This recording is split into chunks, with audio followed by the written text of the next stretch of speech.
Assalamualaikum warahmatullahi wabarakatuh semua. Gak usah panjang-panjang, di video kali ini aku mau menceritakan kisahku, pengalamanku sendiri, nyata waktu aku terpapar COVID-19. Hasil antigen menunjukkan aku positif COVID-19 itu hari Sabtu tanggal 1 Mei 2021 kemarin. Kenapa aku memutuskan untuk antigen? Jadi hari Kamisnya aku ngerasa badanku panas dan setelah diukur suhunya itu 37, something.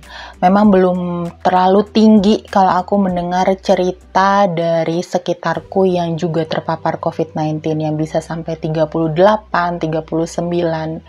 Tapi aku memutuskan untuk meminta dokter yang kebetulan tetanggaku sendiri untuk datang memeriksa.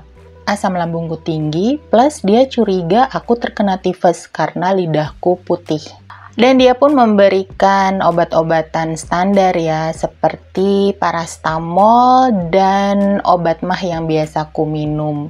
Dia memintaku untuk menunggu sampai 3 hari, kalau panasnya masih tinggi, aku diminta untuk cek lab. Entah kenapa kita nggak ada yang kepikiran tuh buat antigen ya, mungkin karena sepede itu. Oke, kemudian hari Jumatnya, Jumat pagi tepatnya aku ngerasa badanku udah enakan. Tapi Jumat siang tiba-tiba panas lagi sampai 38, sekian. Kemudian Jumat malam aku memutuskan untuk mengirim WhatsApp ke dokter supaya aku dipercepat aja cek darahnya. Biar cepet ketahuan deh, karena bener-bener perasaan itu nggak enak, badan itu rasanya amburadul, rontok. Belum lagi ditambah panas yang tinggi. Tapi aku belum kirim tuh WhatsApp-nya, sambil aku pegang-pegang minyak kayu putih. Dan pas aku cium itu minyak kayu putih, what? Nggak kecium apa-apa. Ya udah, aku pun langsung WhatsApp dokterku, tapi isinya berubah. Aku minta, dok, saya di antigen aja ya besok pagi tolong. Dan hari Sabtu pagi ketika aku di antigen, itu tadi hasilnya aku positif COVID-19. Dengar itu pikiranku amburadul terus terang. Aku tuh diem aja gitu waktu dikasih lihat hasil antigen yang positif. Aku mikirnya gini, hah? Kena juga nih gue. Setelah setahun kemarin berhasil menjaga diri meskipun ada keluar dan beraktivitas di luar. Yang kedua yang juga bikin panik itu adalah aku di Bandung tinggal bersama kedua orang tua yang sudah sepuh. Teman-teman bisa bayangin gimana perasaanku kalau mereka juga terpapar COVID-19 dengan aku sebagai carrier-nya. Akhirnya Sabtu sore mereka juga diperiksa dan alhamdulillahnya negatif. Ya udah tuh, langsung kedua orang tuaku diungsikan ke rumah kakakku yang ada di Jakarta. Aku pun isoman sendirian di rumah. Kenapa aku memutuskan untuk isoman di rumah? Yang pertama sih dari keluargaku sendiri. Jadi mereka pikir kayaknya kalau di rumah sakit nggak begitu nyaman nih. Jadi lebih nyaman kalau di rumah sendiri dengan di lingkungan yang sudah biasa dilalui seperti itu. Karena kan semuanya bener-bener sendiri ya, nggak bisa dibesuk segala macem. Yang kedua sih lebih dari karena aku ngerasa aku tidak punya penyakit penyerta, dan waktu itu gejala yang kurasakan sih sepertinya ringan. Jadi aku berpikir rumah sakit sebaiknya memang untuk mereka-mereka dengan gejala yang lebih berat. Malamnya aku di WhatsApp sama dokter yang tetanggaku itu. Dia suruh, Vida, coba kamu tracing kamu kemana aja 6 hari ke belakang. Dan setelah aku tracing 6 hari ke belakang, akhirnya aku lumayan dapat sedikit gambaran kira-kira di mana aku terpapar COVID-19 ini. Jadi di waktu 6 hari ke belakang sebelum aku merasakan panas untuk pertama kali itu, aku ada staycation. Terus aku juga ada liputan untuk salah satu media di mana aku ketemu banyak orang dan wawancara mereka, dan seingatku ada beberapa saat aku menurunkan masker. Setelah liputan, aku pergi ke salah satu mall yang ada di daerah Setiabudi, Bandung. Kemudian aku hari Senin itu juga pergi ke salah satu coworking space di Bandung. Nah, nanti di akhir video aku akan kasih tips ke teman-teman semua gimana untuk menjaga diri kita supaya tetap aman kalau kita terpaksanya harus keluar rumah ke fasilitas-fasilitas publik selama masa pandemi ini. Jadi tonton sampai habis ya. Aku pun langsung disuplai obat-obatan seperti antibiotik azithromycin dihydrate 1x1 dan antivirus oseltamivir 1x1. Buat teman-teman yang memperhatikan perjalanan COVID ini pasti tahu kalau kedua obat tadi sudah tidak direkomendasikan lagi sebagai obat rutin untuk penderita COVID dengan gejala ringan. Masih akan diberikan kalau ada aspek-aspek tertentu dan itu harus dalam pengawasan dokter. Selain itu aku juga disuplai vitamin mulai dari A, B, C, D, E lengkap itu. Dan aku juga minum salah satu obat herbal yang diklaim mampu menaikkan daya tahan tubuh secara optimal. Kalau waktu itu aku udah tahu nih Dr. Fahim Yunus di Twitter yang rajin banget nge-tweet untuk kasus pandemi COVID-19 di Indonesia yang lagi meningkat tinggi, aku mungkin nggak akan konsumsi sih obat-obatan herbal ataupun vitamin yang dalam bentuk obat-obatan. Oke, besoknya hari Minggunya aku dikontak Pak RW. Jadi dia minta izin karena akan memberikan dataku kepada pihak-pihak terkait seperti gugus COVID dan puskesmas.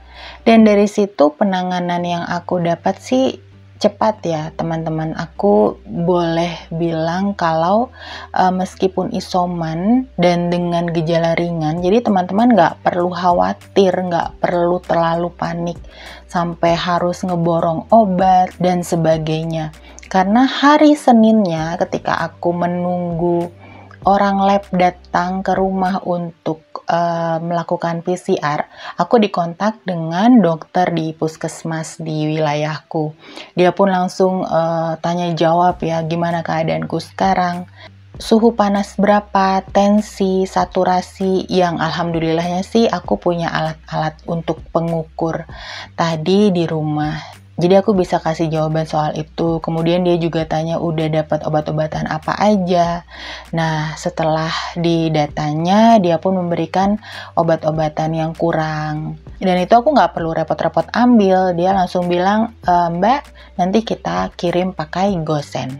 Oke, hari Senin itu aku nggak cuma PCR nih teman-teman. Jadi aku tetap cek darah juga. Dan yang keluar pertama hasil tes darah dan ternyata aku juga positif tifus. Kemudian PCR-nya keluar di hari Rabu. Nanti aku kasih lihat scan PCR-ku di sini ya. Nah, di angka itu aku agak merasa aman nih karena menurut keterangan dokter, kalau CT-nya di bawah angka 20 itu yang agak sedikit riskan dalam artian bisa menularkan ke sekitar. Nah, sekarang aku pengen cerita apa sih yang kurasakan selama isoman. Dari gejala-gejala yang aku alamin, aku bisa menyimpulkan kalau gejala di tiap-tiap orang itu beda-beda, teman-teman. Jadi kayak misalnya, penciumanku hilang itu anehnya cuma semalam, di malam Sabtu sebelum antigen itu. Hari Sabtunya itu sudah aku udah bisa mencium lagi meskipun memang agak lemah, jadi enggak seperti normalnya. Tapi gantinya indera perasaku yang hilang. Nah, indera perasa yang hilang ini itu yang menurutku membuat orang-orang dengan COVID-19 susah makan. Karena gimana mau makan ya ketika dia masukin semua muat tapi yang dirasa itu cuman hambar. Selain itu ada dari sisi psikologis juga sih menurutku. Shock nggak sih? Ya ampun, indera perasa gue hilang. beneran nih ada virus itu di dalam tubuh. Nah, shock itu kalau teman-teman nggak lawan, itu yang bisa bikin teman-teman terhanyut untuk nggak mau makan, terus nggak mau konsumsi nutrisi, padahal itulah menjadi senjata yang paling ampuh untuk membunuh si virus. Jadi aku sih waktu itu mindsetnya aku ubah, aku harus makan karena aku nggak mau kalah dari virus ini. Triknya adalah aku pesen makanan yang ku mau. Jadi aku lagi pengen apa, makan aja. Meskipun ketika dimasukkan ke mulut, ya nggak ada rasa. Kemudian itu juga pengaruh waktu minum obat. Jadi setiap obat apapun yang mau aku minum itu bawaannya langsung pengen dikeluarin. Karena rasanya campur aduk gitu kayaknya obat-obatan itu. Nah itu juga harus teman-teman lawan. Saturasiku alhamdulillahnya nggak pernah di bawah angka 94, jadi berkisar di 95 sampai 98. Tapi aku juga merasakan nafasku tuh agak berat, jadi agak tersengal-sengal seperti itu. Jadi apalagi aku kan juga positif tipes ya, dimana tipes itu kan yang dituntut adalah pasien harus bed rest, sementara aku isoman sendiri. Gak ada yang bantuin, jadi aku harus apa-apa sendiri, ambil makan di luar sendiri, nyiapin makan sendiri, terus bener-bener semua sendiri. Jadi rasanya tuh waktu itu memang aduh kacau banget sih, panas badan juga masih tinggi, dan aku ngerasa sekujur tubuhku tuh sakit-sakit semua, nyeri. Aku sampai minta dibeliin salon pas yang panas ya kalau nggak salah ya. Jadi untuk ditempel gitu di lengan, di punggung, sampai ke paha-paha, ke betis.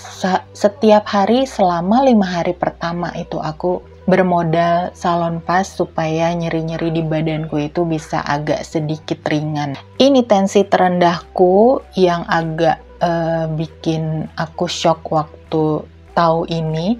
Terus aku lapor dokterku, aku disuruh minum obat penaik tensi. Terus aku juga ngerasa pusing gak berhenti.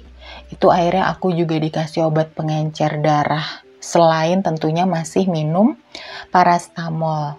5 hari pertama tuh bener-bener masa aku gak berani bilang kritis ya, gawat-gawatnya deh. Mungkin itu bener-bener imun kita itu lagi perang hebat tuh ngelawan si virus. Mereka lagi dor gitu deh. Pokoknya lagi terjadi peperangan nih di dalam tubuh sendiri. Nah, kemudian hari ke-6 isoman aku mulai ada rasa. Jadi indera perasaku itu mulai muncul meskipun sedikit. Oke, I appreciate that. Jadi aku semakin semangat dong untuk memulihkan diri.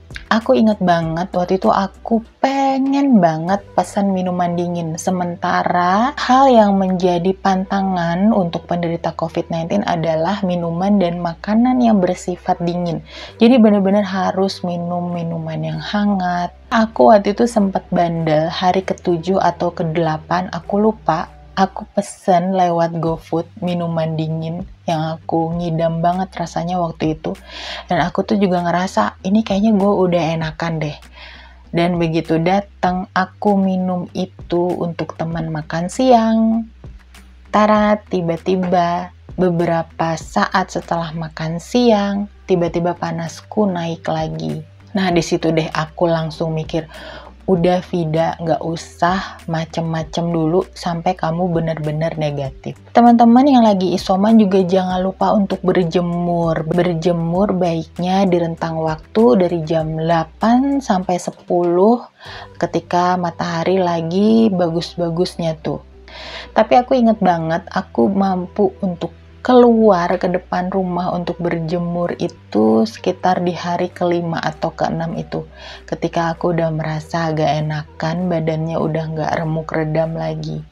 Nah, aku pun berjemur, paling nggak aku luangkan minimal 10 menit, paling lama 20 menit. Karena terus terang, memang yang dirasakan itu ketika aku berdiri terlalu lama, itu langsung balik lemes lagi tuh guys. Jadi udah deh daripada memaksakan diri, aku lakukan semampuku aja. Dokter puskesmas terus memantau aku guys, jadi dia nanya gimana keadaanku tiap harinya, apa yang aku rasakan segala macam. Jadi aku cerita aja kayak yang aku minum es itu, terus aku tiba-tiba badan panas lagi, sama tenggorokan agak sedikit sakit. Dia pun bilang iya emang mendingan jangan dulu, dijaga dulu nih asupan makanan dan minuman sampai benar-benar terasa fit. Kemudian dia juga ngirimin aku tata laksana COVID-19 yang itu dari perhimpunan dokter-dokter gitu. Jadi dia fotoin aku buku juklaknya dia soal tata cara berapa lama isolasi. Jadi sebenarnya kalau kamu yang memperhatikan perjalanan kasus COVID-19 ini juga pasti tahu sih, aku yakin bahwa ada kebijakan baru, peraturan, bukan kebijakan atau peraturan ya, tapi memang pastinya berdasarkan hasil penelitian yang turun dari WHO. Jadi katanya buat para penderita COVID-19 yang sudah isolasi selama 10 hari, kemudian selama 3 hari sesudahnya tidak timbul gejala apa-apa lagi, itu sudah boleh dinyatakan sembuh tanpa harus melakukan PCR atau antigen. Nah, tapi di hari ke-12 atau ke-13 itu kalau nggak salah, aku tuh tiba-tiba ngerasa badan nggak enak lagi. Jadi aku tiba-tiba meriang-meriang sedikit gitu, bukan merindukan kasih sayang ya, plus pusing. Jadi akhirnya aku memutuskan untuk menunda PCR seminggu lagi. Aku bisa dibilang mungkin termasuk golongan yang pengen afdol gitu, harus tahu kalau benar-benar negatif baru rasanya bisa beraktivitas lagi dengan tenang.